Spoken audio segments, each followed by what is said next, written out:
The most important thing is a good batch of biscuit juice. Like I'm eye to eye with this cat and it's full speed coming like right at me, and I can feel the bear's breath coming out of his, out of his mouth and through the fabric of the tent.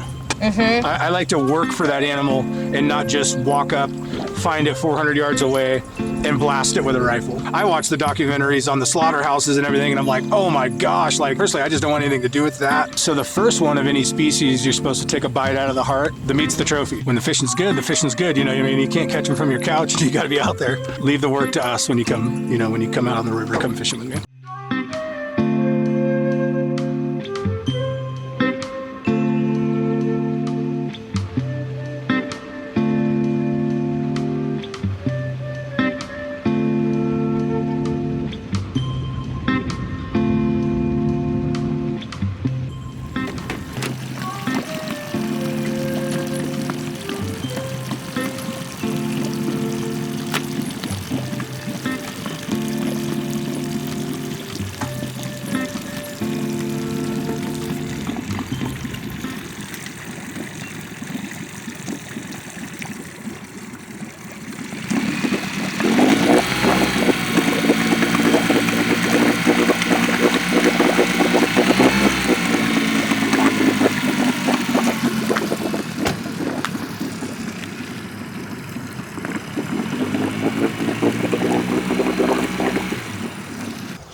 Emily, what are we doing today? Okay, people, we are... Hold on your horse. Okay. Yeehaw! Good morning, Go Wilders. I'm trying to figure out what our fans are going to be called. So, fans, as you're listening, think about what you want your fan base to be known as. So we are here this morning at Schroeder Park, Josephine County Park campground, boat ramp. There's a dog park, playground, and we are going fishing today with Tyler Gordon of Gordon's Generational Guide Service. He's taking us out on his beautiful drift boat. It's bougie. There's heaters. There's an oven. There's a door so that folks in wheelchairs and other handicaps can access the boat. We're going to go out and go fishing and hopefully catch some fish. Yeah, and we're out here. Here's Tyler. He's mic'd up. He's getting us ready to go. We're gonna go on an epic fish hunt with Go Wildly. Woo! We're gonna catch fish, we just don't know how many or how big. Right.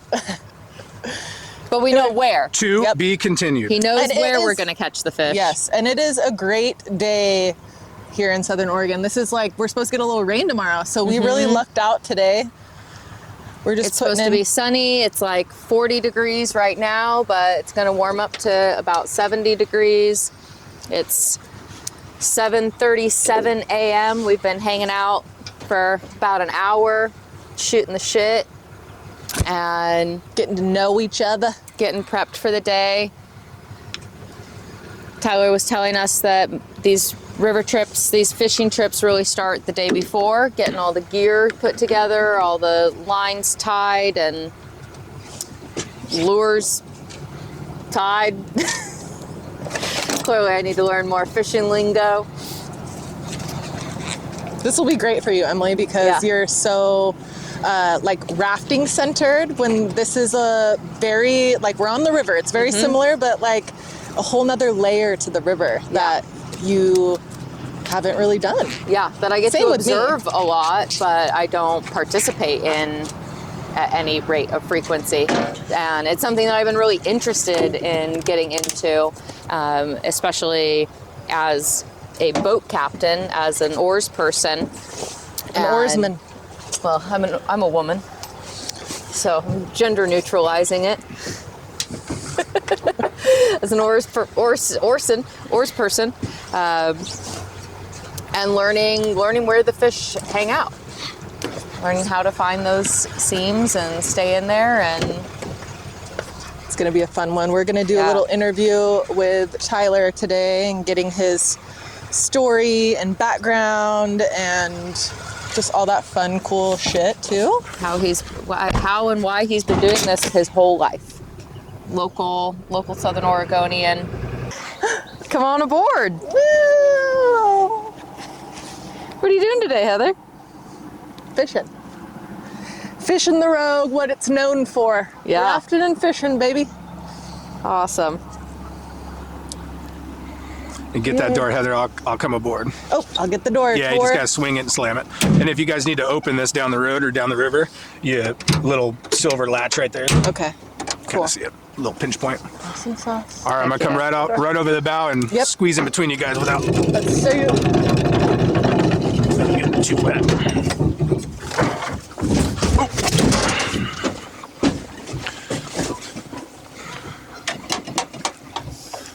You're good at recording. Thanks. I got my content filmer. Oh my God! We're here for fun. I tried to keep us right below that pine tree, but You did great. all right, wild girls, let's get ready. We'll do a quick practice run with our fishing and casting setup, but you guys will catch on pretty quick. As you can see, I'm running the motor upriver, and I'm gonna make the turn over to river right, which is on Heather's side. But Emily, you'll be the first to cast because you'll be the upriver fisher. Okay. We'll cast from left to right or do a back cast. Emily's bait will land, get down to the bottom, and then almost immediately I'll call your for your cast, Heather. And like I said, just a practice run. If something goes wrong, we'll just kind of repeat the process here at Schroeder. But just seen a salmon roll right back there, so we got some fish in the zone. Cool. Go ahead and grab your rods, and we'll get them unbuckled. And kind of at the start point, like I was explaining on the ramp, you'll drop your bait over the water and probably give it a few reels until the weight comes within about 6 inches of the rod tip.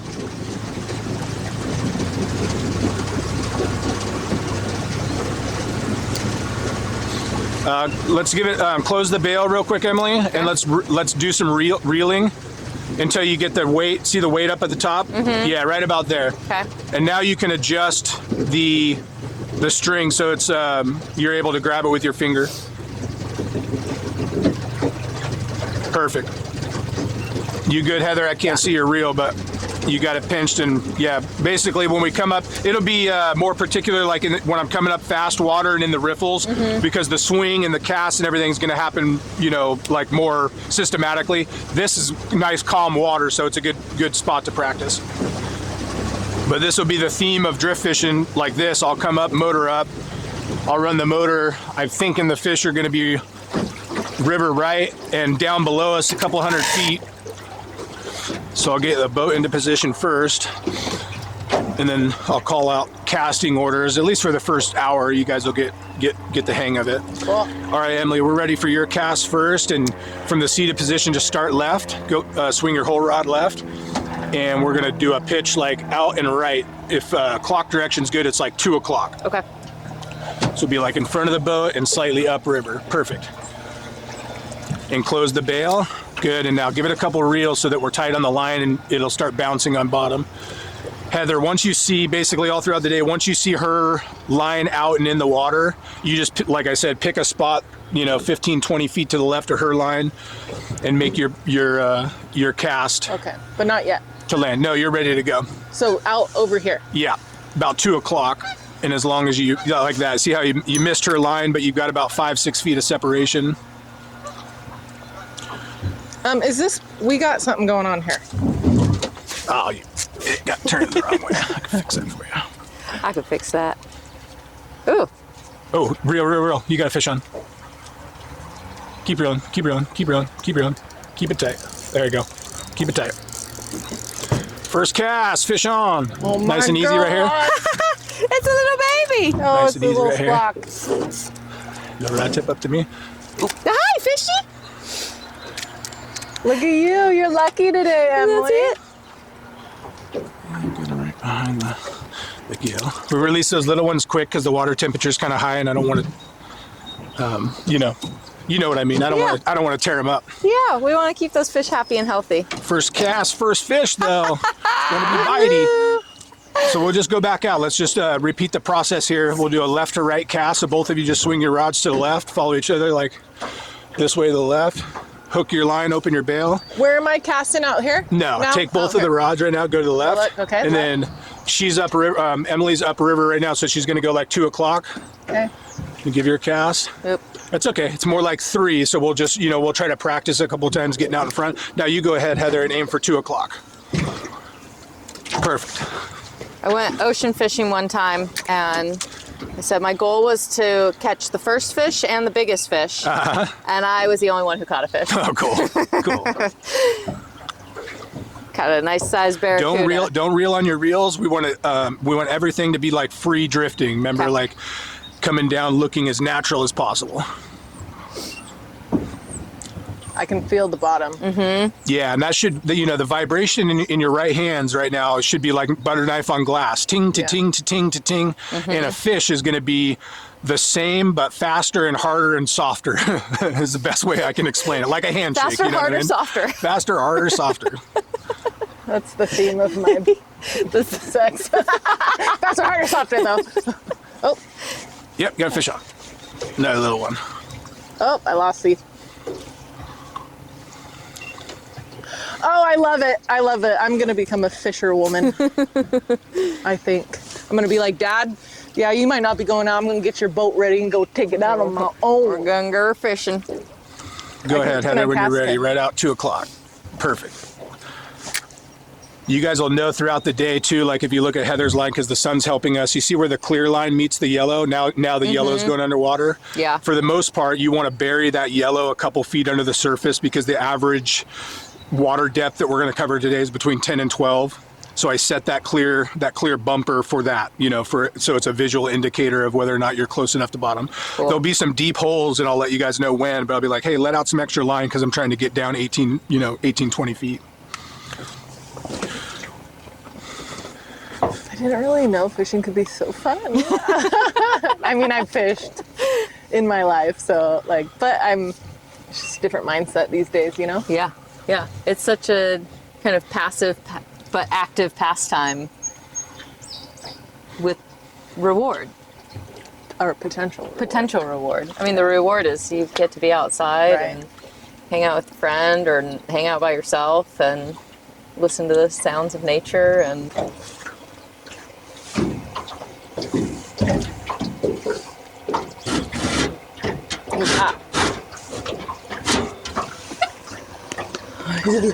Little pizza. Keep pushing that all the way to the right. Yeah, now the box will fit out. Oh my God, it's hot. Oh my God, look at you, it's a Tyler. custom box. That's so cute. They were only like 10 cents more per unit to do it that way versus the traditional brown. Oh my God, that's hilarious and awesome. I'm all shadow on that, but that's so cool. Let's see. Everything's marketing, Yep. Everything is marketing. I take them to like a baker when I was first learning how to make good pizza. I was taking them to the homeless up there and just letting them know, like, hey, this is my truck. Keep an eye on it. Don't break my windows, please. Wow. We're out on the road, baby. River pizza. The best river pizza around. I would say the only, but I think it's the only. Yeah. On a rogue fishing boat. okay, we've got a bald eagle nest sighting up in this tree. Haliitis leucocephalus. Is that their It's their scientific name. impressive? Yeah. My redneck name is Jolene, Bobby Jolene, Bald Eagle. That's right. Heather, how are you with restroom urgency? Can I motor up one time on this, or do you want me to go down? No, But I'm doing good. that's the Applegate right there. I'm doing good. I Okay. farted and we're good. That's rolling. Farted, cleared out some room. You'll be able to see that nest better too if I motor up to the top Yeah, of it. hell yeah, let's do that. Yeah. Don't mind me and my poop jokes over here. That's part of what we're here for. The poop jokes. That's not ladylike. Well, Not ladylike. Bitch. we're not ladies. We're women. We're women. When Asia and I were building the jungle gym, every time something challenging came up, we were like, we're women. And then we just do it. Like holding this like 100-pound monkey bar system over my head. And I'm just like, I'm a woman. It was fucking hard. It was heavy. Have you used it yet? Yeah. Been monkey bar in it? Yeah. Well, not this morning because just got in the car and went, but yesterday morning before I walked Chimmy, I did a little monkey bar reach on it. John brought home his pull-up bar. Nice. Playing on it. Fuck yeah. There she is. The majestic bald eagle. There's a bald eagle tree up here. Oh. She looks so Cute. I only got one hand, so we're gonna zoom. Beast of the Pacific Northwest. A symbol of freedom and majesty. Bald eagle head in that tree. Haliitis leucocephalus. In that cottonwood tree. They mate while free falling. Wouldn't that be fun?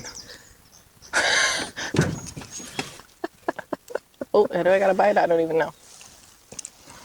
Can't tell the difference between a fish bite and the bottom of the river. The bird of prey. Scavenger. Thief bird. I need to schedule a time to go out to the wildlife images and do a video with Biddy. Yeah. I'll go with you.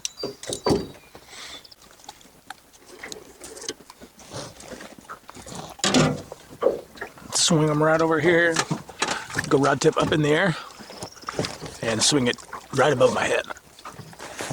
Oh, there he goes. Okay, hold that What kind of fish is that?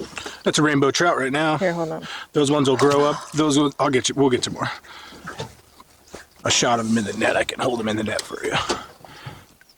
Heather's got another Keep fish reeling. on. Yeah, keep reeling. Try to get them on the left side of the boat. Look at that little fishy. Okay, stop reeling right there. Go rod tip up. And down, down. There we go. All right. Oh, hello.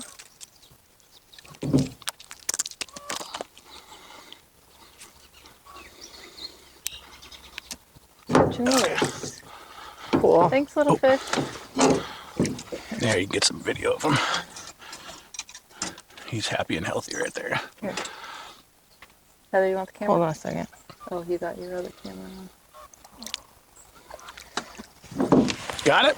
Yeah. You want another one? Just that. Cool. Yeah, here you go. Now, trout has always been in the Rogue? Yeah, they're a native fish. Let me see your bait real quick, Heather. I'll fix that. And when they're of size, because the Rogue is connected to saltwater, Okay. they will travel to the ocean and come back as steelhead. Oh, wow. So another reason, Trout like become steelhead? yeah, they're the exact same same species, different identity. They're like trans fish. No, they're just yeah, it's just Not boy to girl. it's a classification. Once they go to saltwater and feed in saltwater, they're now called a steelhead. Okay.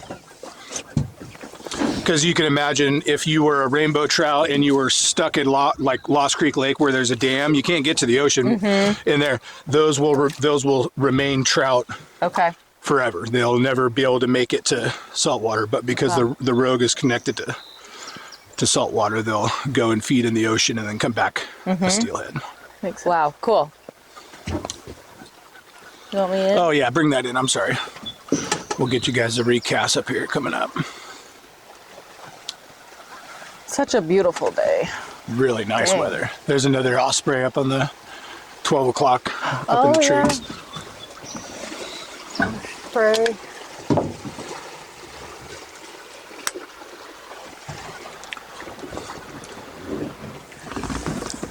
So majestic.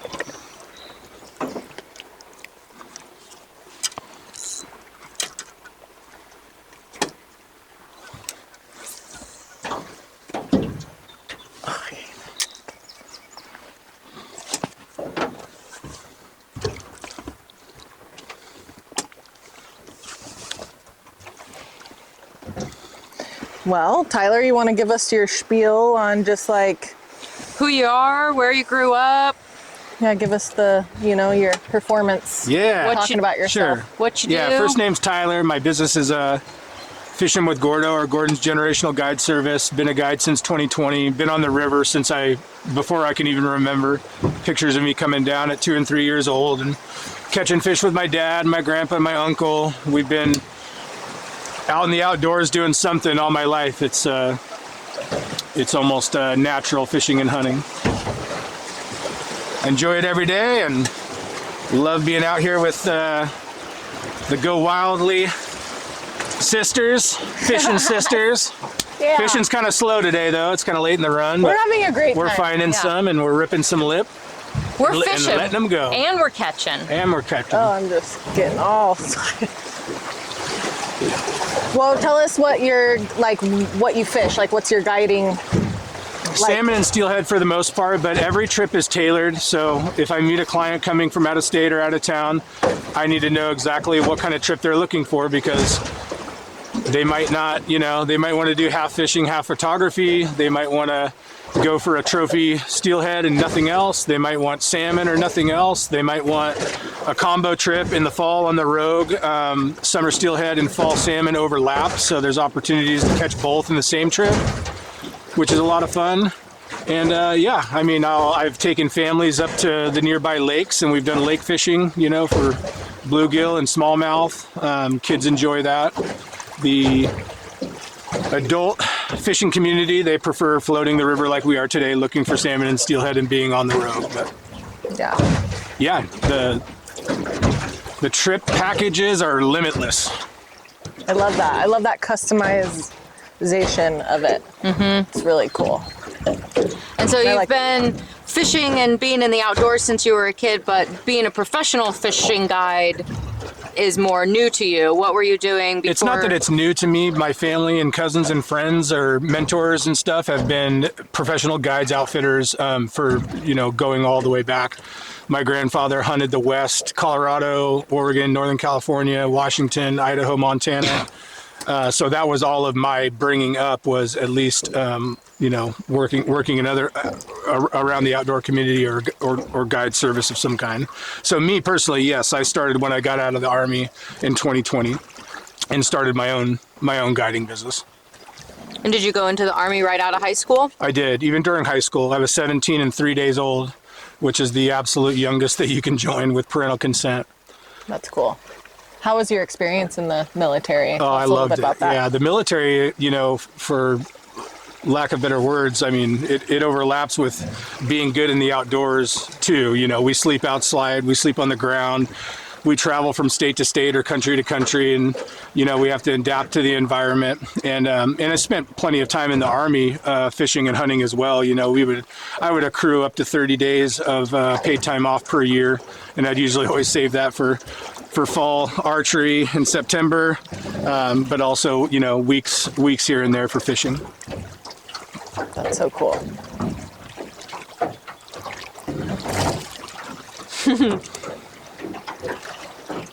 That's great. Yeah, I was dating an Army man for a few months last year, and that was the essence that I picked up too, was that he already had an outdoor lifestyle as a kid, and then joining the Army just really enhanced that, being trained in different environments and learning how to adapt, and from camouflage to food to enduring the elements, and it really seemed to expand and enhance his outdoor lifestyle and support it very well. And yeah, no problem. Seems like that more than any other military branch. The Army's got more, even though maybe the Navy is super water oriented. Yeah. The Army is all terrain. Yeah. Every environment across the globe have to know how to exist and adapt with it. Yeah, and extensive, training in GPS and satellite communications, and how we run the Garmins, or when we're hunting, we have two-way radios. And then operation orders. I was a senior enlisted member in the military, so I was, running an operations order and issuing basic, troop leading procedures, right? Or and I use that in my civilian guiding business as well. So I can task manage. I know what I need to get done ahead of time the day before.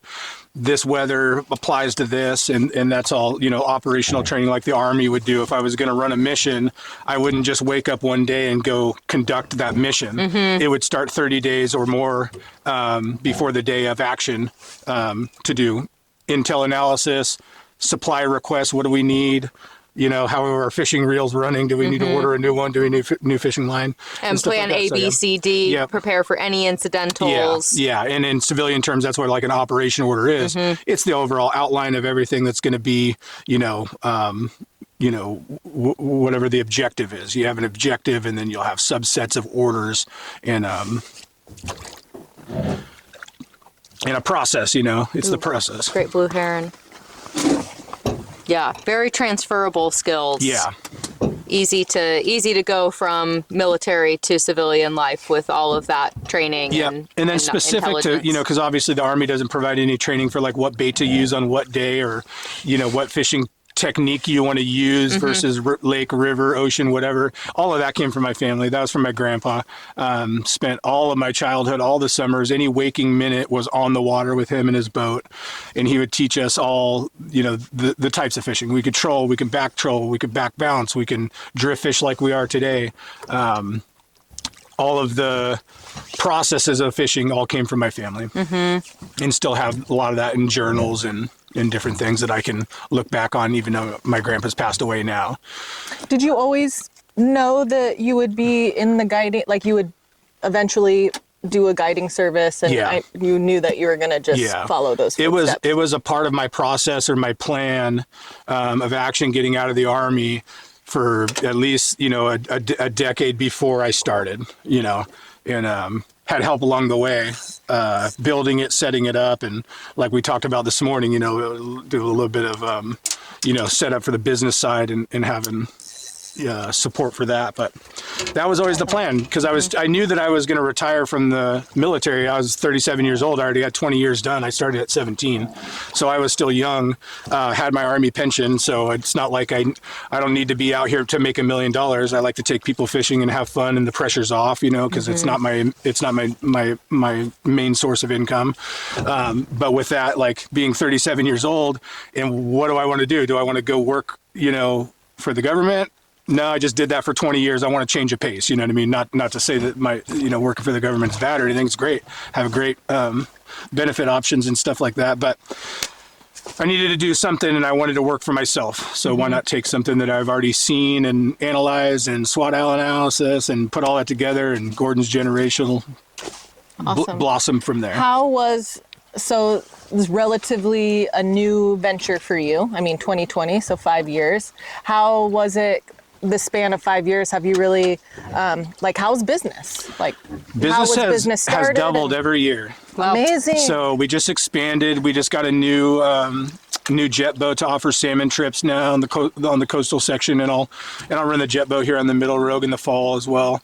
But yeah, every year is at least doubled. I look at the math, maybe a little bit better than doubled or a little bit under doubling. But the second boat will basically open the calendar to fish an additional 4 months, where I was like in the beginning 6 to 8 months at a time, and at the same time my kids are at home and they're small. So at any given moment where I just want to, shut off the fishing calendar, and I want to stay home and cook with my kids and just have family time, I have the freedom to do that. I can turn it on and turn it off. I also don't want fishing like, some people that I know in the industry. It becomes so repetitive and so much like a job that they lose the passion for the fishing. They lose the passion for being, outdoors. And that's something that I don't want to lose. I would rather lose the money than lose the, the passion and the love for the sport. And if you're not doing it for money, that infers that there's the room for the love to take over. Yeah. Putting an adult salmon or steelhead into the hands of somebody else, and like I said this morning, we fish as a team. You can see the operation. I'm running the oars and trying to keep the boat right. You guys are doing all the actual catching, but we're a team. And that, that and putting that a nice trophy fish into somebody's hands, that's so much superior than the money. You know what I mean? The money has to be there because this sport is not cheap. Yeah. Nothing that goes into it as far as insurance licensing, blah, blah, blah. Like, just. Even one of these boats, like how much does a custom Pavati drift boat cost? They're not cheap. They're in the mid $30,000 range, fully rigged like mine is. Everything's a package price though, so I wanted to be ahead of the game, so I did extra seats, extra parts and pieces. That way, if I have an oar go down or if I lose an oar lock or something like that, I have backups in the garage. And that really, that drove the cost up to be prepared. But this is my office too, so I don't want to, shortchange myself and have something that's either uncomfortable or undesirable to, you got to make it clients. Cushy. Yeah, needs to be cushy, needs to be fun. So I'm glad I went with this option. Us. Yeah. That's amazing. And tell us a bit about like what your clientele looks like. Man, it's left and right of everything. I've taken all kinds of different age groups. My oldest, who I'll tell that story, which is kind of cool, and he caught his first steelhead right here, matter of fact, here at Finley Bend. But he was 91 years old, and he was traveling alone by himself. And he reached out to me probably 4 or 5 months in advance of our trip via email. And I didn't know that he was coming from Florida. I learned all that when he got here. But yeah, he traveled alone as a 90-year-old man to come fishing with Gordo on the Rogue in the fall. And it was like a bucket list thing for him. And we had an absolutely great day. It was a little bit of sunshine, it was a little bit of rain, and it was my wife and I helping him up and down the ramp, because he was very unstable on his feet. He's a weak old guy, and got him up and down into the boat okay, and that was a very memorable trip. So, and then the youngest, I've taken kids as young as 3 or 4 years old, I think, since I've been a professional, and also got them to catch fish. So, age-wise, 3 to 90, and then like you guys having women fishers on the boat, like there's a big community in that, and I would say it's probably 50-50. I get guys that want to come fish, I get couples that want to come fish. And then there's the whole, there's the other repeat customers that just want to go fishing 3 times a year, and they just call me and they want, hey, I want this date, and this date. Cool. And some of those guys, they know how to fish. They used to have boats. They just, for whatever reason, they don't want to keep up with their insurance and registration and towing the boat around and throwing it in the water and taking it out and cleaning it out. If they're only using it 3 times a year. Yeah. They'd rather just come down with a guide and have a day. Let me do all the work. That's like one of my motto. Everybody works hard. Leave the work to us when you come out on the river, come fishing with me. Love that. It's been amazing. Yeah, it's been such a good day. Very relaxed. You got good energy, so it's like easy to be around you too, which is, I think that's half the battle too. You got to love people. Yes, and you got to be a servant of some sort to be around people all the time. And when we all come together on the boat, we all like fishing on some level, so we'll all fish together and have a day and have a good conversation, and that's what makes the trip valuable. Valuable. And I've been fishing and hunting with a lot of different guides. I've seen all different, attitudes. I've seen all kinds of different skill levels, skill sets, and I took the good that I wanted and I put it in my pocket, and I left the bad with, with whatever I thought was bad. And before you became a pro. Yeah. That's cool. This is a good spot here. Yeah, we'll be fishing in just a second. I'll back up the boat and we'll come down this far side. I didn't see if they had, they got fishing rods. I'll try to stay out of their way. Do you have a favorite section of the Rogue River to fish on? No favorite. It just depends on what time of year it is. I follow the fish, not the, Okay, then what's your favorite time of year to fish? My favorite time of year would be winter steelhead, like now, but we're coming up on the end of it. Winter steelhead is probably my number one, and then fall fishing combos are a lot of fun locally, because we catch both species, catch salmon and steelhead. Even some of the salmon are on light tackle like this, so it's tricky to get them to the net because they might be as big as 30 pounds, and you're trying to. Have you ever accidentally caught a sturgeon? No. Don't do sturgeon trips. Don't even target them. Yeah. If we had one bite the salmon steelhead gear, it wouldn't last more than a few seconds. Totally. Yeah. My dad, when we went my first time down the Lower Rogue, I was in a drift boat, but we went out. We had set up camp, and then we went out just right by our camp setup out on the drift boat because you could, blah blah. And no motor, obviously, but it was like a nice little area. My dad caught a sturgeon randomly. Like, pulled it in? Oh, yeah. And it was like 72 inches. It was my God. huge. And it was like, he was like, I didn't think my line was going to make it. And it did. Yeah. I'm just curious because of that story for me. Mm-hmm. If you ever got one of those. But I've seen them roll, but I've never seen like one get caught. Prehistoric-y. Yeah. They're cray-cray. They are. They're ancient. The Rogue is also closed to sturgeon fishing, so you'd be illegal if you were attempting to target them. Okay. Columbia, Well, an accident. the Columbia River would be the place to go. I think that might be one of my dad's like all-time favorite moments. Probably. I'd imagine. We got a big old picture of him with his sturgeon. That's really cool. So, since you catch a lot of fish, do you take them home? Do you eat a lot of fish? I don't even like salmon or steelhead. I'll smoke it for some family members, but I retain very few fish.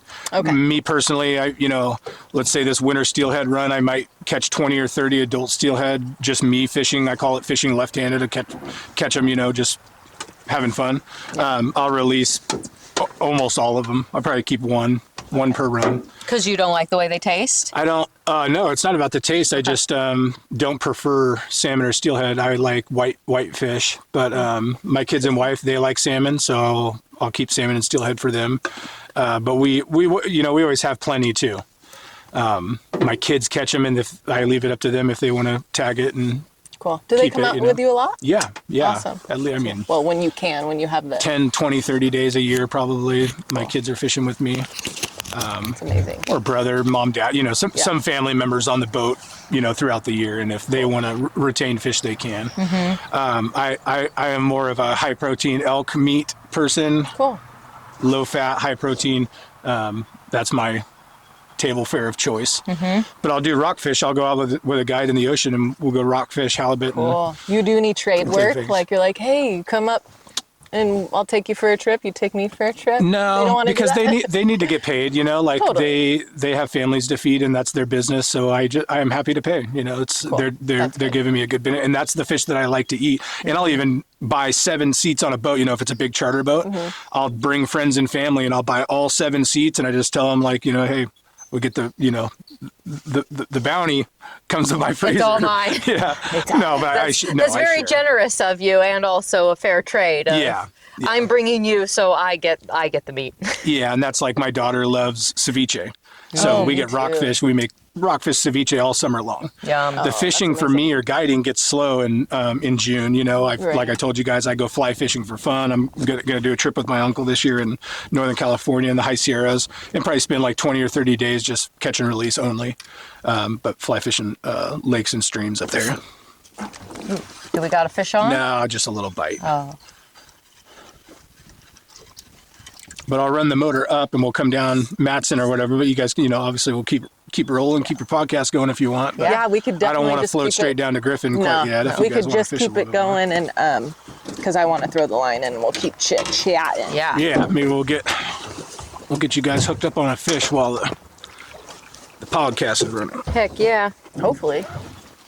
Fingers crossed. Yeah. We'll take her. It's a good time to tune into our YouTube channel so you can actually see the action go down. And it's going to be vibrating.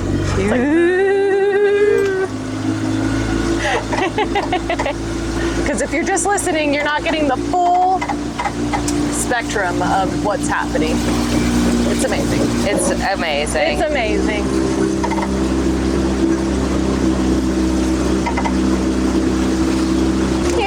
Wipe your hands.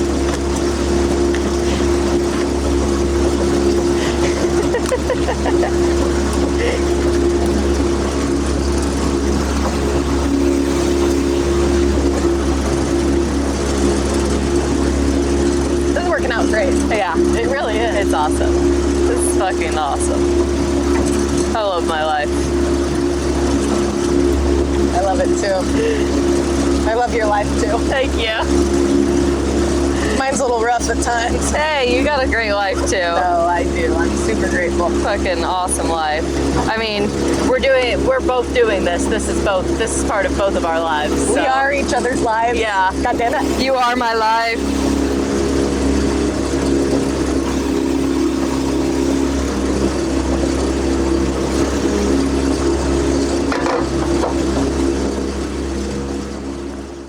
Tyler, I'm super impressed with your... Oh, hold on. I think he got one.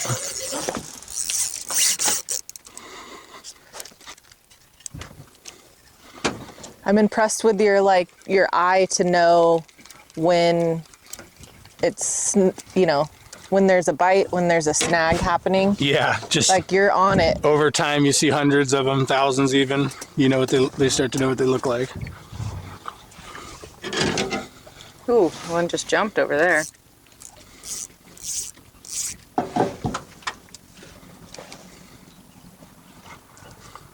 Do you do actively or contribute financially to any river cleanup, collection of fishing waste left behind? So work?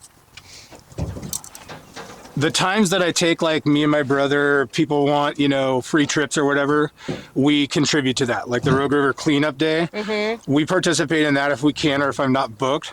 But left and right of that day, we'll do our own. We'll stop and pick up a tire, we'll pick up a few things and help beautify the area. Especially down in the Grants Pass and Merlin area, just because we're on here so many days of the year. So as a and then rafter, we contribute money to the hatchery program, so it creates more fish for us to catch down the road. So we donate money on that basis, and then I donate probably about 5 trips a year to different nonprofits or different schools that want to raise money for raffles and stuff. I set aside five gift certificates for that for charity. That's really awesome. And then the Veteran Fishing Fund, we have other veterans that are stationed around the world that obviously they can't support my business or come fishing, so they contribute to that fund, and we get to run, I get to run 5 or 6 trips a year for a veteran that is either disabled or in another way couldn't pay for the trip himself. Then the money's already allocated. Mostly funded by other veterans that are donating. Yeah, mostly, and just family and friends that are, our family business has that want to support us in some way. And is that your own program, or are you like a designated guide through a greater veteran fishing program? No, those are my own programs. There are groups that I'm involved with on, social media that I follow that do similar things. They're guide and outfitters, and they take veterans, hunting. Blue heron over there. Let's bring yours in, Emily, and we'll re-pitch that and just get kind of underneath Heather's line.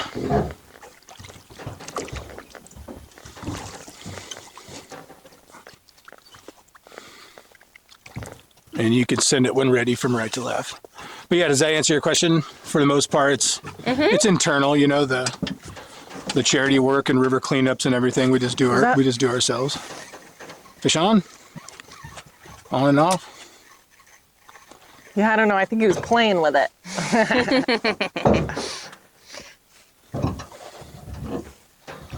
How much does a trip like this run? It's $250 per person right now for winter steelhead rates. And you can add passengers to the back, and I only charge $100 a seat to add back seats. Okay. So it's $250 per person for 2 people. Yep, 2-person minimum. And then $100 for additional up to 4. Up to 4. Can I cast out? Yeah, just to the left of her line. And what's the length of experience? What time do people arrive, and what time do they? It depends on the time of year, but winter steelhead, we're usually meeting at 5:30 or 6, a little after 6, depending on sunrise. It also depends a little bit on other people's logistics. If I have tourists that are coming over from Medford to Grants Pass, or Grants Pass up to Medford or Shady Cove, I give them a little bit more lead time, on the meetup. And when are the fish biting? Are they jerk? That's a fish. Ooh! Yeah, coming out of the water. Keep it reeling, keep it tight. Bring yours in, Heather, just so we mitigate tangles. Get that camera ready. Yeah. All right, nice and slow right there. We'll work them over easy. That's good. Go rod tip up. We belly hooked him. Oh, I'm sorry, Guy.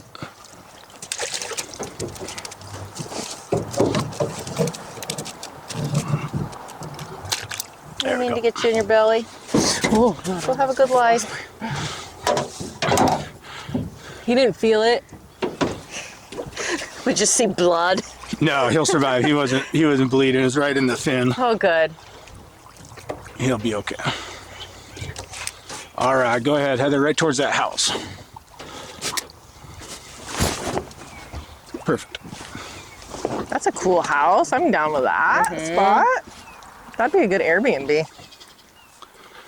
So yeah, generally we're meeting in the morning, but I also run AM and PM trips for people that that want to do a half day. So I can run 2 half days in the same day, or I can run just a single half day, and the meetup times for those would vary. When are the fish biting? How far do we all have to travel that morning? What's the tide doing if I'm fishing low? And you'll fish 7 days a week if you're booked. Oh, my longest run's like I think 31 days straight. Dang. Wow. You gotta, when the fishing's good, the fishing's good. You know what I mean? You can't catch them from your couch. You gotta be out there. Seriously. What do you do if you're not fishing or hunting? Geez, I've been working on my property a lot, you know, because I bought 3 acres and I grew grass from seed, and I got plans for a garden. Jerk, jerk, jerk, jerk, jerk. On and off, I think. Another little bite there. What was I saying? Yeah, so Got plans for a garden. work around the house right now has been a lot, but time with my kids too. We do a lot of other outdoor activities that aren't fishing. Such Like as? what? Shooting, of course, coming from the Army. I gotta teach my kids how to shoot. Just target practice? Yeah, with the kids. I just, you know, shooting targets. Yep, he's on. Oh. My daughter's got a little BB gun. She'll try to find the right there, Heather. Hold him in the, keep him in the water a little bit. Okay. There we go. Tip up right. Nice. We had Nice little bit. ground squirrels that were stealing our chicken food because we got chickens. So my daughter was shooting those, but they're not little hatchery. They are not big game hunting or anything yet. My small kids aren't. You said they're 8 and 10? Yeah. This guy have a private golf course? He's got a lot of mowing to do. Man, I thought I had enough lawn to mow. That's a... Go ahead, Heather. Just, yeah, right off left of her.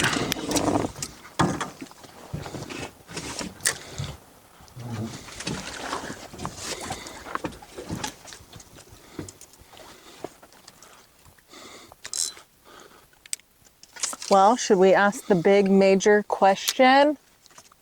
I can ask it. Take us away.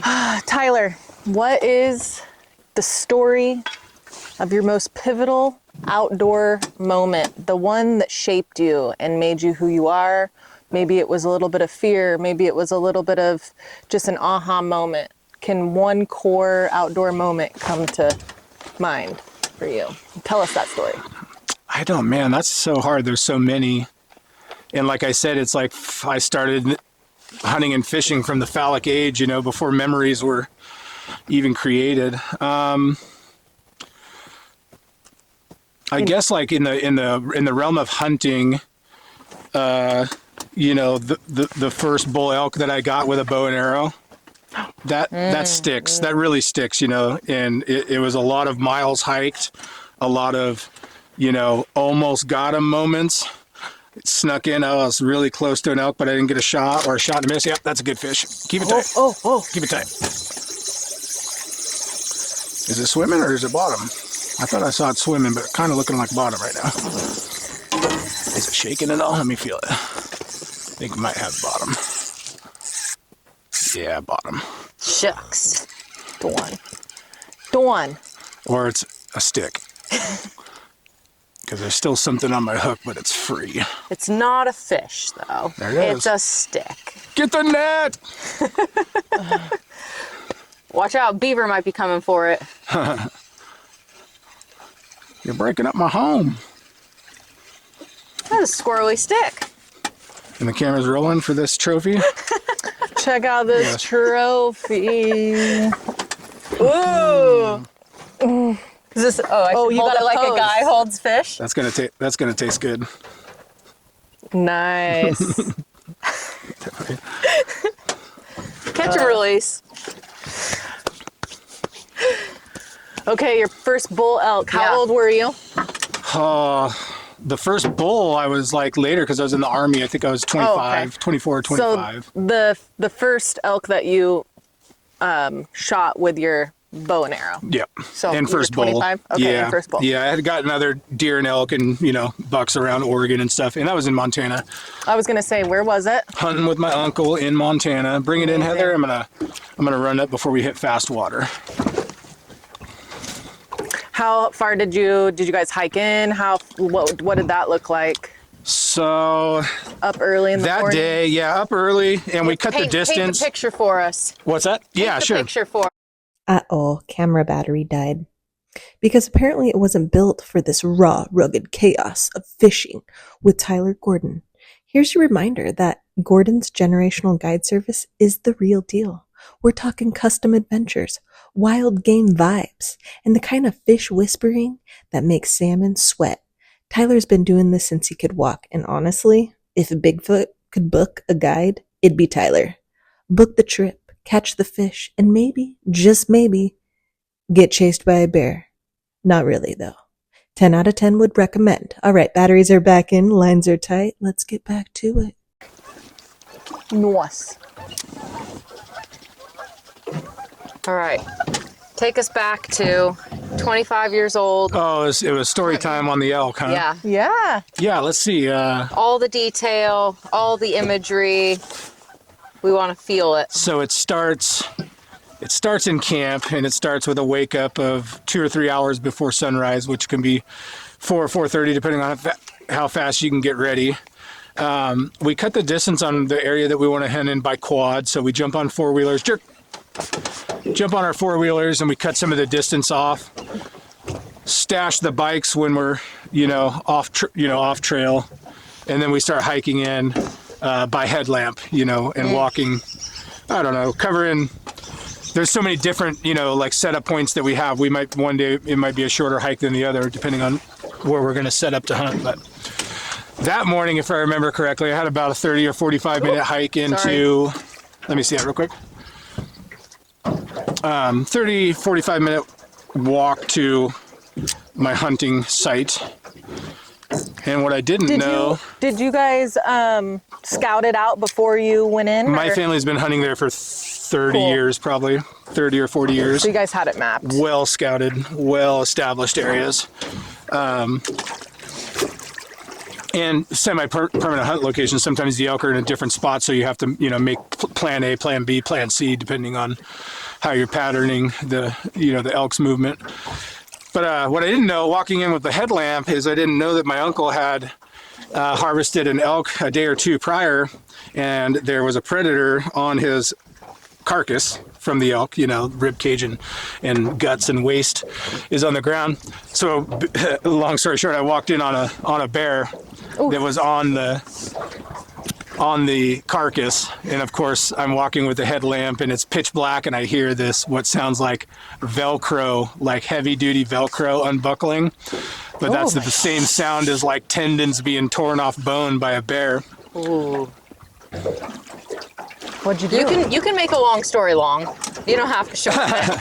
But that was that's the unique part of the walk-in. And then once you're on the ground and you're trying to locate elk with different calls, and you try to get a response from a male elk via bugle. What did you do in that moment though when you like heard that? Did you just kind of turn the other direction and go the other way? Or? No, I held my ground. I just turned the headlamp off and just remained super quiet. And then it kind of sounded like and I couldn't see for sure, but I'm almost positive that the bear was starting to drag the animal away from me. So it didn't really want a confrontation with what I was. Did it know you were there, you think? Oh, absolutely. Definitely smelled him. Absolutely. Heard me come in, smelled me. Definitely there, but didn't want a conversation. So, didn't want any Either. confrontation. Yeah, didn't want to talk to you or see you. No, so it just kind of drug off, and I kept going, but I had to, I just wagon wheeled around it and gave it some space. How long were you posted up before you, got into your elk, the one that you caught? Did you post up in a spot, or did you It kind of didn't take very long, and I could hear the elk coming. I had bugle? wind in my favor, so I could hear the elk coming. They make quite a bit of noise when they're ripping grass with their teeth. And if you listen and they're feeding in the morning, or the area that I was in, I was basically set up in between where they get water and where they bed in the afternoon when it gets warm. And that's trying to cut them off in that area. Were you bugling? I was in the early part of the morning, and not bugling. I was cow calling. Oh, cow call. Making cow calls, and then listening for bugles, though, because the bugles will give me an indication of whether the elk are coming from, the northeast and the northwest. But generally speaking, we know which direction they're going to be traveling that morning. Do you use a device to make that call, or just your own hands and mouth? No, there's diaphragm calls that fit inside your mouth, inside my mouth, and that looks like what most people are familiar with. Those style of turkey calls. It's called a diaphragm, and it's like it looks like a little mouthpiece, and you can imitate or make the percussion of the animal sound with your own lungs. And then there are some electronic devices, but mostly for predators, and we don't use any of that for elk, and you can't. But and then the other ones are like a handheld they're called a reed call. So then are you standing still, or are you like in a blind, or where are you at when you see the elk that you're gonna When the elk come in close, definitely, holding still.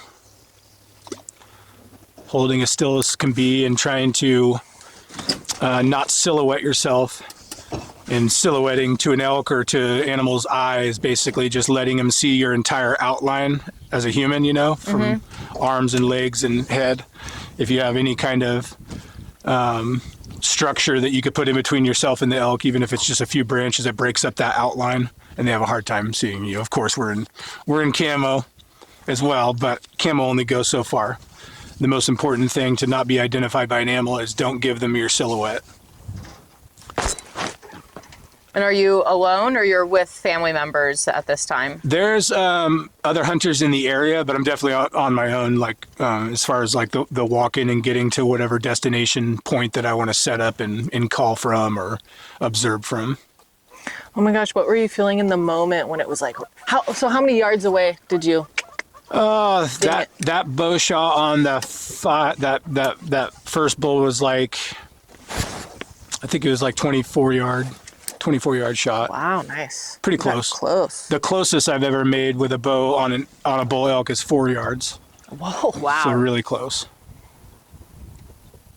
And what goes through your mind as you're preparing to take that shot? Gosh, I hope that I get all this protein for my freezer because I have a family to feed that needs protein to grow. The meat is the value. I'm not a trophy hunter, never have been. Nobody in my family is. We don't hunt for horns. That's why I say killed lots of cow elk and small deer, small bulls, spike bulls, but no branch bulls until I was a little bit older, because I'm just going to take the opportunity to get the meat. The meat's the trophy. Even all my social media pictures, you'll very rarely see me or any of my family members holding. We have trophies, we've got big antler racks and stuff like that. But I always take a picture with me and all the ice chests full of meat. An elk can provide over 300 pounds of steak and burger. Yeah. Wow. Bring them in, guys. I'll motor up real quick and just pitch the boat over by that creek. So yeah, that's what goes through. And not being confident in your shot. Right. It's one thing to take a bow and arrow out and hit bullseyes into a target, but as soon as it's something that can move, it's something with a heartbeat. you know, the process changes a little bit, and you know you're going to have to take that animal's life. Right. But I need to be disciplined enough to make sure that I practice all year. My shot is going to be perfect. It's going to be lethal immediately. The animal is not going to suffer. It's going to go down.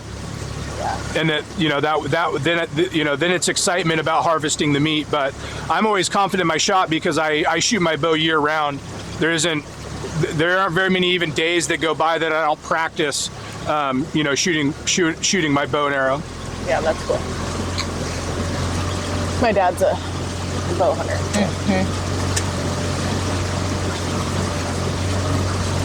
I never got it. My dad, I wish he would teach me more, but he's just kind of I've showed like, hey, teach me, hey, and it just kind of never comes to fruition. You know. Wonder why. Yeah, there's a disconnect there. I have no idea. Maybe he'll teach cruise and you can learn via cruise. Even there's a disconnect there. He's just not a teacher. He's kind of not really one of those. I just saw a little fish jump. Oh, let's catch it. So what did that like moment of getting your first bull, like what did it, I'm sure that signified a kind of a... It was just memorable, like, you know, like just that core memory. It was just memorable. I had hunted, you know, every year of my life from like 8 or 9 years old on. So it wasn't pivotal. No, not even like that. It was just special because it was, you know, hunting with my family and a branch bull, you know, like a big one. So size. The size was exciting. Do you have any kind of like post-kill something ceremonial that you do to honor the animal's life? And so the first one of any species, you're supposed to take a bite out of the heart. Right. That's what Sam does. And, you know, like animal to animal, and that's like spiritual or whatever. And that started in Native American heritage. So my family has told stories and done that, and I did that. Otherwise, go up here? Go to the right of my line. Perfect. Yeah, so did you do that? Did you take a bite of the heart? The first elk that I did, but not that bull, not that particular bird. I was already past that, you know, if that makes sense. I've already had hunted and taken animals. Do you like to eat the heart? We do. We always do. We eat everything that's edible. Awesome. do you can the hides and... Yeah, we have. I've been either trying to save the hide, but rarely is it. Rarely do we have the ability to cape the entire hide off of the elk because we're so remote that we have to what's called quartering the elk, which is, you know, taking out hind quarters separate from half the rib on each side. So when that happens at the quartering of the animal, you have to split the hide into 4 different pieces. Okay. But if we ever are in a place where we can get whole hides, I either save them for somebody that wants them. But I've done tanning and experimented with it. It's just not a... That's a whole nother. It's a whole nother thing. Yeah, you got to be totally set up to do it and put the time into it because it'll take a lot of hours to get it, you know, either into leather or into a clean, serviceable hide. Mm-hmm. All right, bring those in, guys. We're pretty shallow right here. We'll have a little bit of a boat ride and then we'll throw them back out down here where the rock river bends. So first of the species gets a heart bite. And any other one? We still retain the heart, and it's like a fried heart recipe in camp. Oh, cool. And my favorite was moose heart. So you must really like. Have you watched all the Steven Ranella? I have, yeah. Shows? Yeah, I watch him quite a bit. I don't know what that is. It's pretty cool. He's a pretty cool dude. He does wild game and then he cooks it there in camp, or maybe has like a specialist come in and cook in camp with him or whatever. Cool. It's a pretty neat show, actually. Not gonna lie, it's well done. Mm-hmm. Yeah, really neat. And you know, it's all these like, you know, he'll do more like native recipes for this like particular area. He's super knowledgeable, and he's totally like a, you know, conservationist of that like area wherever he's doing, and he interviews people, not really interviews, but like gets the locals that are, you know, natives maybe, or just people that are. It's a really cool show. You should watch it. Yeah, send me a reminder. And he comes out with cookbooks too, so I buy those every year. He's got a new cookbook with new recipes. Hunting was never part of my life. Ethos, yeah. Even fishing was always catch and release. and just very recreational. I didn't even eat meat really until like October of last year. So that's the biggest value to me. And if, meat eater or non-meat eater, I got non-meat eaters in my family. It doesn't bother me one bit. I'm going to be a meat eater. It's just the way I'm going to be. But I prefer to get my own as much as I can for a couple of reasons. One, I know that the chain of custody on that meat and the meat quality is going to be a higher grade because there's me and the person that butchered it or processes it are the only human interactions or any outside element that went into the handling of that meat. So I watch the documentaries on the slaughterhouses and everything, and I'm like, oh my gosh, like like me personally, I just don't want anything to do with that commercialization of the food that I put in my body. I expect good things out of my body. I like to put good things into it. Totally. You could read any book that you want. The highest protein pound for pound meat on earth is elk.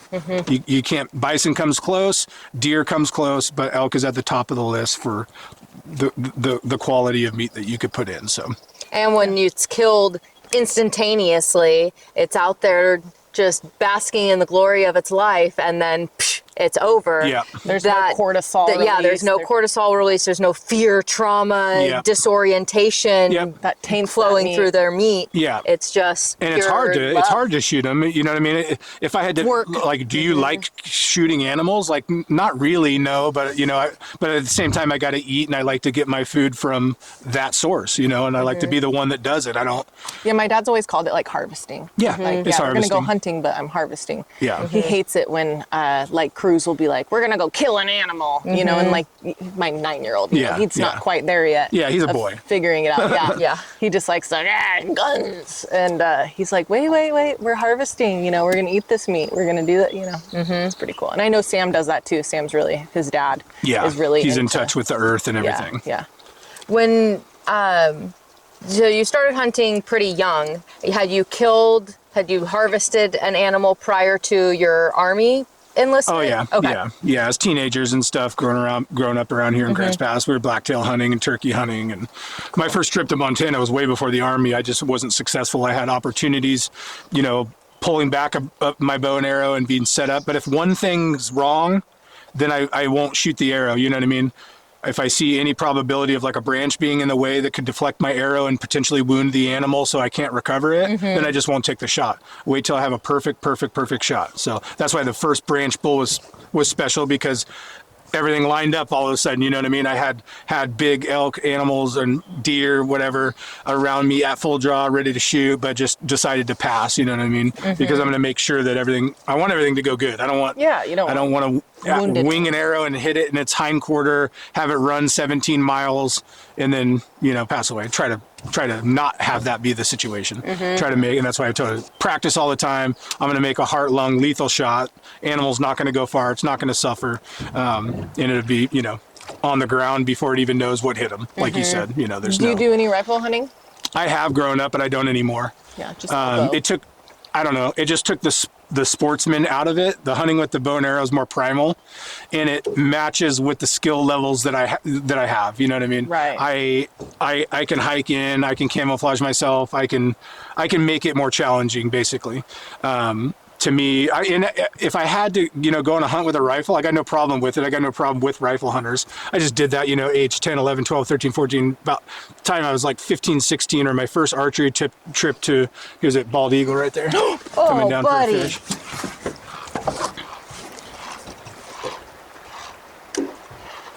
Look at that bald eagle swoop. Ooh! Did he catch one? Yep. Success. Oh, and that great blue heron in the trees. Yeah, he might have robbed it from him, maybe. Yeah. Oh my God, that was amazing. I didn't get my actual phone up quick enough. Maybe he'll come back.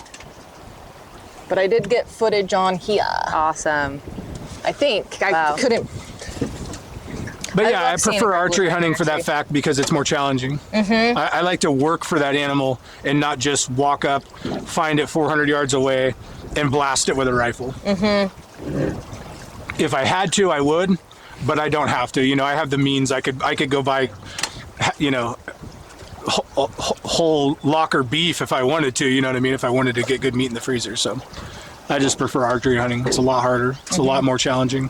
And as far as like grander environmental impact, there's no sound when you shoot that arrow versus shooting a rifle, and that reverberates through the woods and alerts other hunters, other animals that something's going on.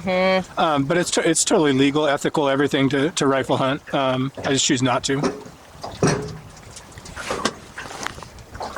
Now, I'm entirely assuming that you killed people in the Army.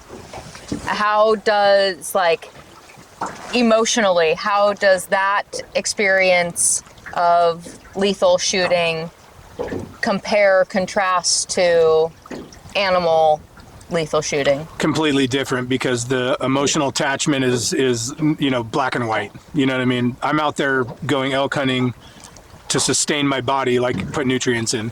Defending yourself is a whole nother realm, you know what I mean? And that's the only instance that I've ever been in the Army where I had to make a decision or train for or prepare for, was in the instance that if you attack me, I'll attack you back only. You know what I mean? Like, they're our both rules of kind of engagement. self-preservation, but one is sustenance versus survivability. defense. And there's one thing, like, when I'm hunting an elk, the elk potentially it could kill me if it got me down with his horns, but for the most part it's not after me. The elk's not after me. Yeah, the Taliban down, but are after me. It's not going to eat you. Yeah, it's not. Yeah, predator hunting then, because I do bear hunts and stuff like that, but that's more population control. That's backed by biologists and scientists saying, hey, there's way too many black bears in Southwest Oregon. They're decimating the deer and elk population because they just rip apart the babies, the offspring. So that is because a predator can rip us up. Yeah. So that's increases the thrill, but at the same time, I'm not as motivated because I don't prefer that game meat. If I was starving, I would eat a bear, but if I had to pick between a bear or an elk, I'm going elk hunting all the time. Yeah. Gotta love that bear pepperoni. I got breakfast sausage done on my last one, all of it, the whole bear. I went to Taylor's Sausage out in Cave Junction, and I said, hey, breakfast sausage, the whole thing. Wow. And it all came out pretty good, but it was expensive, you know what I mean? Like, it ended up being the same price as if we went and bought, commercial pork breakfast sausage. So it was no cost savings. Where elk becomes a pretty good cost saving. So. Yeah. To process an elk, I think they're, between $1.30 and $1.80 a pound, cut and wrapped, everything from bringing the animal in quartered to in my freezer. So if you're under $2 a pound on quality meat, then you're doing pretty good. Like if we went to Costco and we got pound per pound the same out of beef by steaks and cuts, you're $5, $6, $7 a pound. But then there's that as cost, like I drive all the way to Montana. They're non-resident tags, it ends up being thousands of dollars to go over there. So like you said, you grew up fishing as a recreation. That's part of it. Yeah. That's part of it, Have you ever been afraid in the woods? I mean, not like afraid, but I've definitely had the hair standing up on the back of my neck kind of situation. Ooh, like a mountain lion coming full speed, 40 miles an hour. And then I have this sixth sense to look over my shoulder. And then there's a mountain lion, coming right at me. Like chasing you? Yeah. So. What? Where were you? Right there, probably. Got it. Okay. That was here in Southwest Oregon. That was in the Siskiyou Range. Dang, what did you do? Did you shoot it? No. Or how do you self-defense? It wasn't that threatening.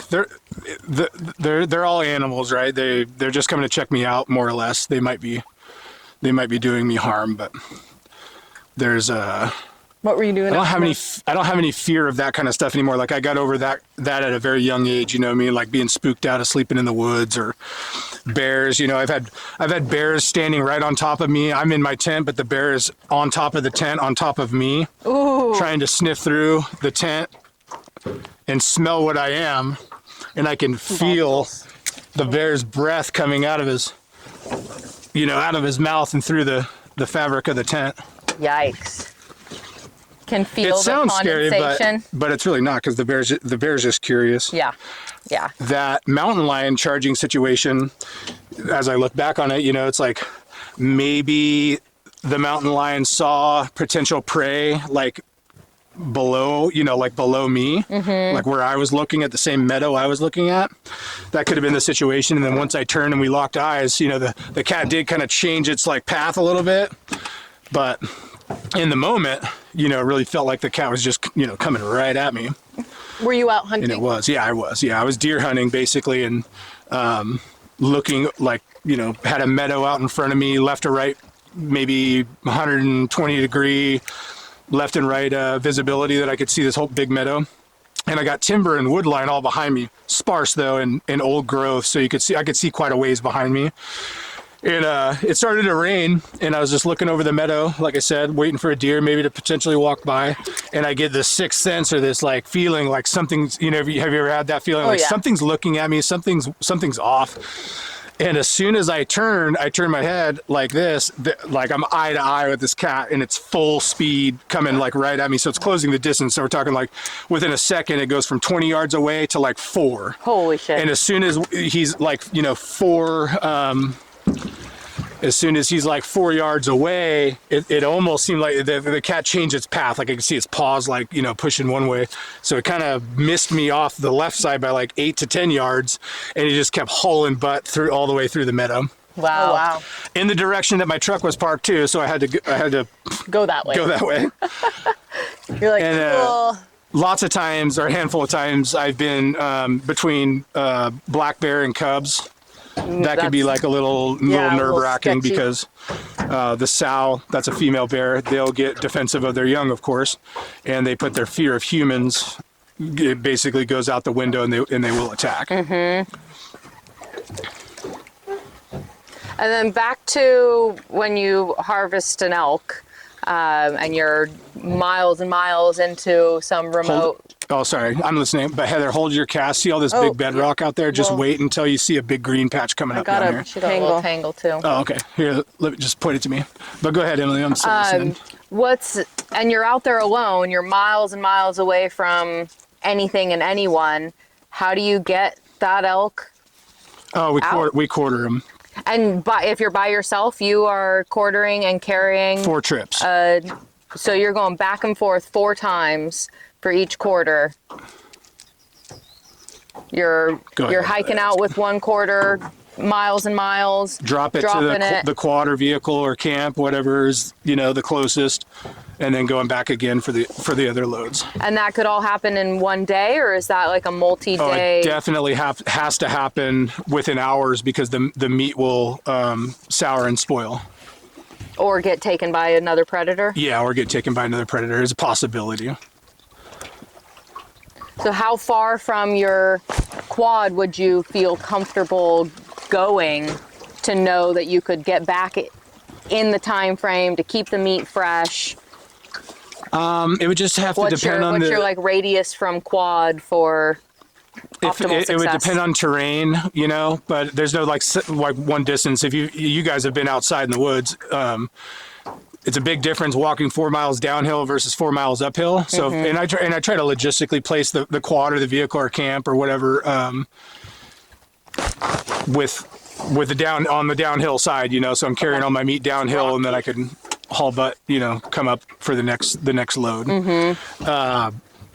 So there's no set anything, but I would just make sure that I could get, and temperature would matter too. Yeah. Like if you shoot an elk or have meat of any animal, down on the ground, you want to go as quickly as possible. But if it's November and it's snowing, that meat will last days, like at that temperature, it's not a big rush. I'm just talking about specifically that first elk. It was September. So we wanted to hurry. That makes sense. But to further answer your question, Emily, like, everything would be taken into consideration, and if I had a long ways to go and the 4 trips were going to be long and tiring, I would prepare the meat like in a cache in the shade, in the coolest part, and if you guys don't know, different terrain features in the woods will offer different temperatures at different times. So draws, are usually pockets of cold air as the warm air releases out of a valley and comes up in elevation. So if you find what's called a draw, which is like the opposite of a spur, spurs are like this and the draws like this.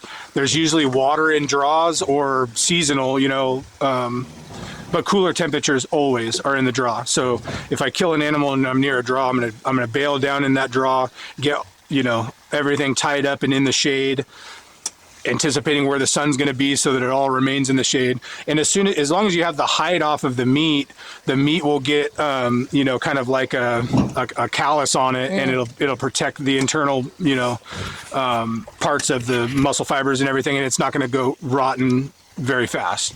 If you leave it in for a long time on the bone, or if you don't bone it out, that could also, lead to spoilage faster if it's on the bone. So if I had to hustle in a situation, I could also do that too, because bone is heavy. All the bones of an elk might be 80 pounds. So if I could take the time in that draw in the shade before I even start hiking to get all the meat off of the bone and packaged correctly in game bags, then I could probably get a whole elk out in 2 trips, or maybe 3 or 2. It's less trips, maybe a further distance, but don't have to go back and forth so much. So I would have to make all of that plan either on the fly or the night before to know what region I'm in, what's the environment like. Environment would play a huge You are a planner. huge role. You have to plan. Yeah. Would you say that you plan lots of, most of your life? Everything in my life. You're just a Everything is planner. a plan. Yeah. Are you a list maker? 10-year, 5-year. Oh yeah, lists, checklists. Cool. I do a lot of it like audio notes now because it's just faster. Talk to text. Like I was telling you about AI organization. I don't use that like in stuff, but like I built my own house. Same thing. It's like here's phase 1, phase 2, phase 3. I gotta be X amount over budget, because you're always, they say when you build a house you're always going to go over budget. So, but I try to allocate the time and resources and money via my list to stay on track the best I could. Is your wife also a planner, or No, she's a leaf in the wind. You do the plan. Yeah. She's a leaf in a wind. She's a leaf in the wind. Yeah. You got a yin and yang to make it. She's really probably she does all that stuff at work. Probably it's evident. You pretty much have to as a nurse, but she doesn't at home. We don't know. We don't know What's for dinner? Who knows? Dad cooking or is mom cooking? Mom's cooking. Like, oh, leaf in the wind. But I am like that, but my husband has forced me to not be like that. He's like, you better get your shit together. I'm but like you okay. said, it's the yin and the yang. It's like, as long as somebody's got a plan, then everything's going to be okay. Yeah. And as long as the person who doesn't have the plan follows the plan, then everything will be okay. Yeah. Right. Otherwise, what the fuck are we having a plan for if you're not going to follow it? And she's probably more particular about planning and things that I just don't think about. You know what I mean? Like she doesn't hunt animals. She likes to cook it and she likes to eat it, and she has no problem with the process of hunting at all. But she's not going to be thinking about, do I have my skinning knife this morning before I head out for the day? Before I head out for the day. She's not planning like that. She's not taking her skinning knife to her nursing patients. No. That's good. Are you the car packer when you guys go on a trip? Do you pack the car? Yeah. Sean's the packer. Yeah. Do the Tetris. Yeah, packing, that's all Army stuff. You know what I mean? Like I used to live out of my backpack in the Army. We'd go, months at a time, living in a tent and carrying everything that I need in a rucksack. Right. So rolling my underwear and rolling socks as a space saver, tucking it into my shoes to cram them down. You guys do the same thing when you hike, and how to balance. You want to balance your pack weight wise. Yeah. Yeah. And that's all fun stuff to me. Totally. It's more fun now that I'm doing it for me and not for the Army. Yeah. Totally. Your own enjoyment. Because we used to just have to wake up at 4 a.m. and start walking all day. We'd be walking to no end. We don't know. Just we don't have anything to do. We're just gonna walk and walk and walk and walk. I didn't mind the ruck marching or the hiking. That I like that. I didn't like running. Be like, oh, we're gonna do a 5-mile run on Friday. Like, You're like, damn. Like, I don't want to run 5 miles. Unless something's chasing you. Yeah, unless I have to. Yeah. And then when you're home and you've harvested an animal, Do you like self butcher, or do you take it to a professional butcher? How does the meat get processed? I could do it either way. I'm set up to do it myself, and I could, but I just prefer to have somebody else do it as you know, that's what they do for a living. They do it all the time. So I want it done a particular way, or a particular, you know, way. And they're so much faster because they're set up like a commercial. You know, the guy that I use in Grants Pass, or the one we use in Montana, they can have it done in 2 or 3 days, where it might take me, you know, 4 or 5. And then it's sanitizing tables, and it's sanitizing meat grinders, and all of the different attachments and stuff. And while I'm set up to do it, my tools are very basic. You know, they have everything that they need, and they can get it done. And you got to pay them to do that, but it still ends up being a higher value to me than it is going to the grocery store and paying, you know, for T-bones and different cuts. I'd rather just have the, you know, the butcher do it and take care of it. Yeah.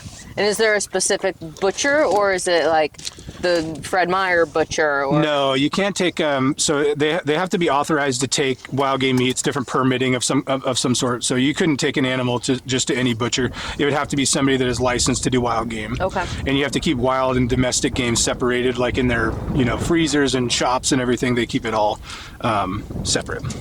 But there is someone locally that does it. Yeah, Pete Tibbetts, Pete Custom Meats. He's on Helms Road in Grants Pass. Okay. I got an elk in January of this year, and I took that elk to him. I think I took a bear. Yeah, I took a bear a while back, and then he's done some beef for me, and he does a good job. Nice. He does a good job every time. Never any mix-ups or mistakes or nothing. Are you Pete's Custom Meats? Yeah, Pete's. Great name. Yeah. His daughters are probably like your guys' age. What's his last name? Tibbetts. Stephanie Tibbetts? Yep, Stephanie's one of them.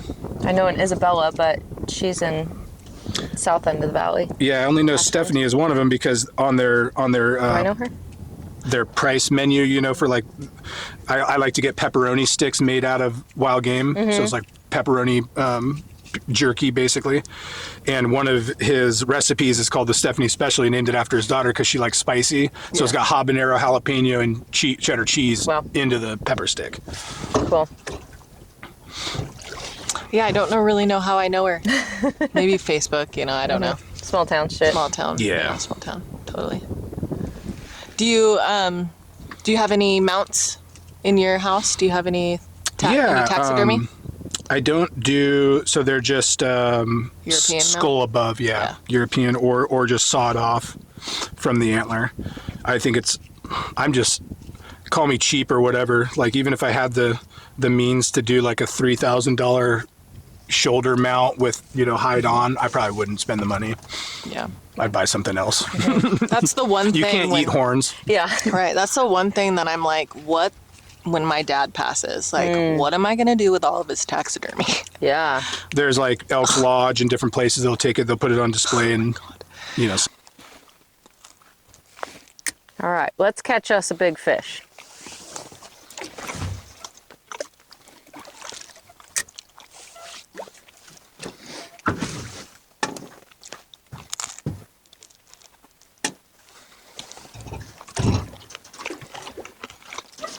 Tyler, you still have your parents alive? My mom, yeah, and she's remarried, so my stepdad's still around, but. Has your dad been gone for a while? Like 10, I think 8 or 10 years. Okay. Yeah. See, it's 2025. I think he was 2015, yeah, so it's been right at 10 years. Were you close with him? Yeah. Was it sudden or was it? Yeah, it was sudden heart attack. Oh, I'm so sorry. That's awful. Are there times when you're out here doing things that you would have done with him where you feel his presence? Yeah, and my grandfather too, because I fished and hunted with him a lot. Do you have any kind of like ceremonial or practice that you do to acknowledge them or call them in or woo? I think he jumped off. Damn it. On and off. No, not really. You know, I just kind of, like you said, like you could feel their presence. You know they're there. And it's almost like my grandpa's with me in a lot of different moments out in the woods, and it was a different bull elk, but it was another one where it was the last day I had to get back to Oregon, in Montana, and I was in a tree stand. I was tree stand hunting, and it was like the last minute, right? I was like looking at the clock, and it's like, okay, well, I'm gonna keep hunting for 5-10 more minutes. And then out of nowhere, this big bull elk, appears, and it come walking down the trail, and I think it's coming right for me, and then it doesn't. It just moves over to the side, and I was like, "Oh, come on, Grandpa, just send me an elk, And I turn around to start unbuckling the tree, because of course you have to unbuckle all the tree stand equipment and lower it down and climb down, spikes that are in the tree that you use as a ladder. Okay. When then out of nowhere he sent me another bull, but it was smaller, And you were able to get that one? Yeah, I shot it. I killed it. Nice. Thanks, Grandpa. Yeah. I sent me another one. We'll Not take as it. big, but just as delicious. Maybe he knew that the bigger one would have been more challenging to carry out, or you didn't have the time I didn't have for, a good shot on it or something. Yeah. Oh, this day is just heavenly. Yeah. It's kind of what I needed. Just a day on a boat. Just a day on the boat, for real. I'm Yeah. excited for when we start our more rafting trips and stuff. 'Cause Nothing like a day on the boat. It's just so relaxing. Yeah. It's just a different vibe. Howdy. Any bite? Yeah. Got anything in the boat? Just No. us. What did he say? Got anything in the boat? Okay, boy. Beautiful. Do you have any advice, Tyler, for somebody just getting into fishing, hunting, outdoor food harvesting? Yeah, I would say hire a guide. It's like almost unmountable or realizing in the beginning how much information that you could get from a local guide going out and spending the day. More often than not, if the guide is a good person and stuff, they end up being, friends all throughout the future. So you have follow-up questions. I've guided young, 20-year-old guys, some of them I enlisted into the Army, and we still maintain a relationship, and I take them fishing and hunting, and they'd book me in the past, and they'll have follow-up questions like 6 months later, a year later.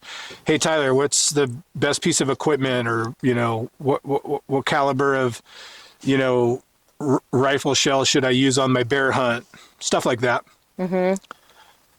But if you were just somebody that was like brand new, right out of the box, looking to get outdoor hunting and fishing skills, yeah, definitely going with a guide will at least get you the first.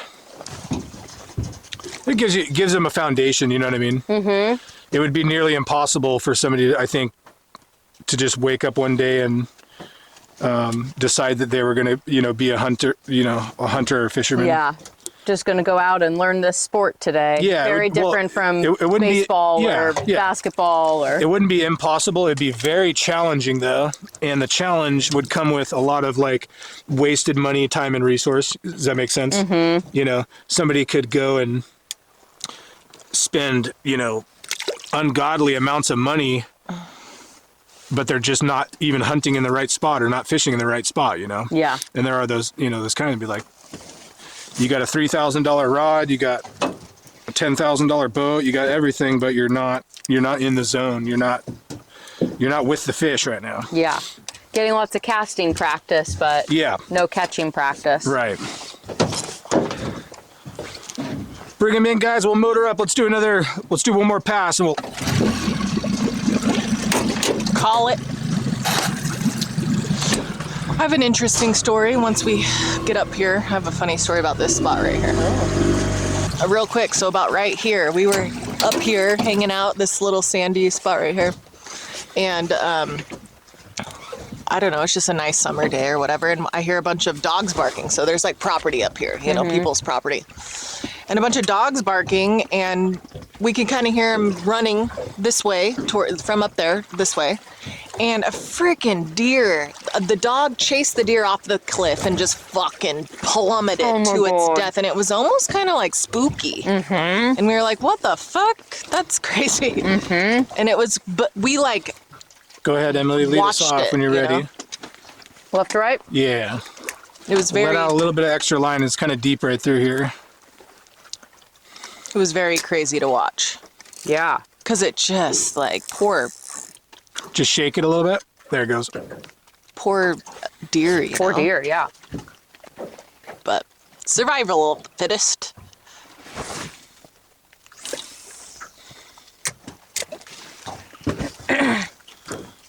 Now, obviously for your work and your recreation, you have very specific gear that you're using that are essential for you to do your job and do your hunting. What's a piece of gear that you always have with you no matter what you're doing, no matter the weather setting, you're like, that piece of gear? I don't think there is just one, because I mean, then I would take hunting and both hunting and fishing, or just fishing. You decide. Something you don't leave home without. Yeah. Probably my, for safety related and navigation would be my my Garmin, because it's two-way radio, it's GPS, and I could, put out a distress signal, and that's called Garmin InReach. So I can communicate with a subscription no matter where I am in the world, back home, or anywhere. Mm-hmm. So that, but at the same time, it's like I don't really take that fishing.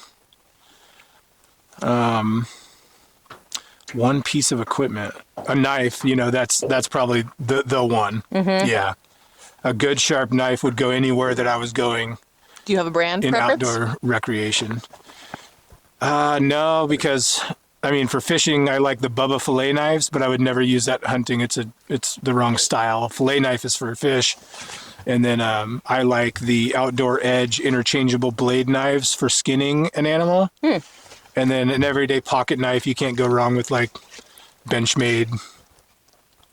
Pocket knife's a pocket knife to me. There's so many good ones, but quality steel pocket knife to have in your pocket is good. And then, different knife for different purposes. Mm-hmm. But I do like have you guys seen those interchangeable blade knives? No. Mm-mm. So they're like a razor cartridge, just like, shaving your legs or shaving my face. Yeah. You can throw away the old one and put on a new one. But it's in a pocket knife or foldable, collapsible knife style. So once your razor blade, and it's razor sharp, obviously, there's no sharpening stone involved with that. Once the one blade is dull, it's a throwaway. Put the new blade on. That's really cool. Yeah, very cool. Wow. And never, never having to worry about having a dull knife. You'll always have a replacement or a handful of replacement blades. And you're sharp, razor sharp. Yeah. But yeah, equipment wise, it's difficult because, Heather. man, the equipment would change. Even going from steelhead fishing to salmon fishing, all the equipment changes. Mm-hmm. It's not the same rod, it's not the same reel, it's not the same bait, not the same hook, not the same weight. But you always have a knife. Always have a knife. How many fishing rods do you think you own? Total fishing rods? Yeah. Oh, jeez. I don't know. At least 60. Oh, damn. Probably 80. Oops, sorry. Nope, you're okay. You missed me. Yeah, a lot of fishing rods because, a fly rod's a fly rod, a spin cast, level 1, just so many. But I categorize all my equipment. This is probably important for your podcast. Your listeners might like to hear this, but there's always, there's tools that you need for the pursuit. That would be rods, reels, hooks, everything. And then there's equipment that you need for the catch, right? Or bagging an elk or shooting an elk. You have to have an arrow, you have to have a broadhead. And then you have to have a block of equipment for the after the kill. Mm-hmm. So now you need a process the animal correctly. If it's a fish, fish or deer, no different, but, making sure that you have a sanitary environment when you're filleting fish. You don't want to ever fillet a fish in the dirty water or have a dirty table. So that's kind of how I categorize my hunting trips or my fishing trips is, one, do I have everything that I need to get there? That would be like boat fuel, you gotta have the transportation and stuff. And then the medium part, the activity for the day, rods, reels, lines, leaders, hooks. We haven't caught a fish yet, but we ain't gonna catch one without a hook and a reel and a rod, So that's the activity piece of the equipment. And then do you have everything you need to close out the day? Cut the fish, cut the animal, bag it properly. All right, reel them in, guys. Let's do one more pass down this bank. I really haven't came down this bank tight, and I want to give that at least one try. Heck yeah. As long as you guys aren't burning up. We're good. We're happy. It's getting warm, but it's not too bad. No, it's great.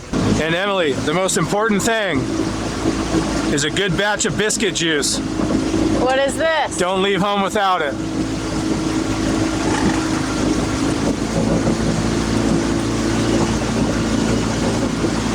That's like scent, so you can That stuff catches fish. Okay. It's just a scent. Yeah. Do you make it yourself? Yeah, homemade recipe. What is it? Is it a secret recipe? You can't Secret tell us? recipe, yeah. Can't tell us, or you have to kill us? Yeah. This catches fish. biscuit. Biscuit juice. Did my phone die? No. Weird. Oh. And that's what I call your baits that you have on, those are biscuits. Okay. So I like to feed biscuits to Do you have fish. yeah. And then they get a little thirsty, so you gotta give them a little juice. Ah. They get a little dry mouth. Oh, you're a C. And other equipment, like what things that are taken for granted is making sure like things like the boat motor, are tuned and maintained correctly. Oil changes on time, and the more boats you add to your fleet, or the more four-wheelers you have in hunt camp, that can't go without extreme detail, because if my motor breaks down, I'm done. Go ahead, Emily, lead us off from right to left. Try to favor that soft water from left to right. I'm sorry. Misguided you a little bit. Well, I misguided myself there too. Yeah, give it a little shake again. There we go. Well, Tyler, how do you want to be remembered when you leave this earth? What are you hoping for people to say about you and remember about you? I wouldn't even care the slightest. Oh, one of those. As long as my kids have, golden memories of spending time with me and the things that we've done, that's all I care about, is them. Amazing. Think you're doing a good job on that so far? Oh yeah. Awesome. Yeah, it's I'm so blessed and fortunate to be able to, work hard when I want to work hard, and then just take time off for the kids and stay home. Mm-hmm. You'll see me do that. If you guys are following my social media, all of a sudden you'll see me doing a whole bunch of painting my daughter's nails and barbecuing at home and doing that stuff. And then you won't see much for like 40 days. And you can assume that I'm on the river when you don't see much for like 30 or 40 days, or you only see like, a bunch of fish pictures. That's when you're working. That's when I'm working. Yeah. Do you think that either of your kids will take up guiding work when? Yeah, I think they all will. On some level, like me, maybe not their immediate career choice or their first line of, line of duty, but they'll definitely have the keys to the business when they're ready to have it. And they already know so much. They already helped me. They already helped me with so many pieces of it from the business perspective, right? Mm-hmm. They help me make the pizzas. They help me fuel the boat. They help me clean the boat. They help me tie all the hooks and leaders that we have are all prepared by them and me together. The baits that we're using, my daughter made last December around Christmas time, and she nicknamed them all. And what's your eldest do? He's going to be going back to school, but he's not in school right now. He just came down from Eugene, and he's going to start nursing school for the RCC to SOU program probably. But taking after mom then. Yeah, he wants to do medical. He's has some experience with that, but it's minimal. Like he's got like first aid and takes care of. He was taking care of or helping with Alzheimer's patients. And fishing and hunting. Hopefully. Yeah. Keep it generational in this Gordon's Guide Service. Keep it going. But yeah, that's the 3 G's, like, me, the 3 kids, GGG. That's kind of like, I love how Dash, like, name their name, like the name Dash is after Ashley. Oh, yeah. Ashley's kids. Yeah. Yeah, I think that's really cool. Brace for landing. Brace. Ships ahoy, matey. Land ho. Land ho. I have to stay out of the sun, so all these everything gloved up and everything. Yeah, I was gonna say, getting pretty bad, but you covering those lips so you don't get that sunburn on the lips.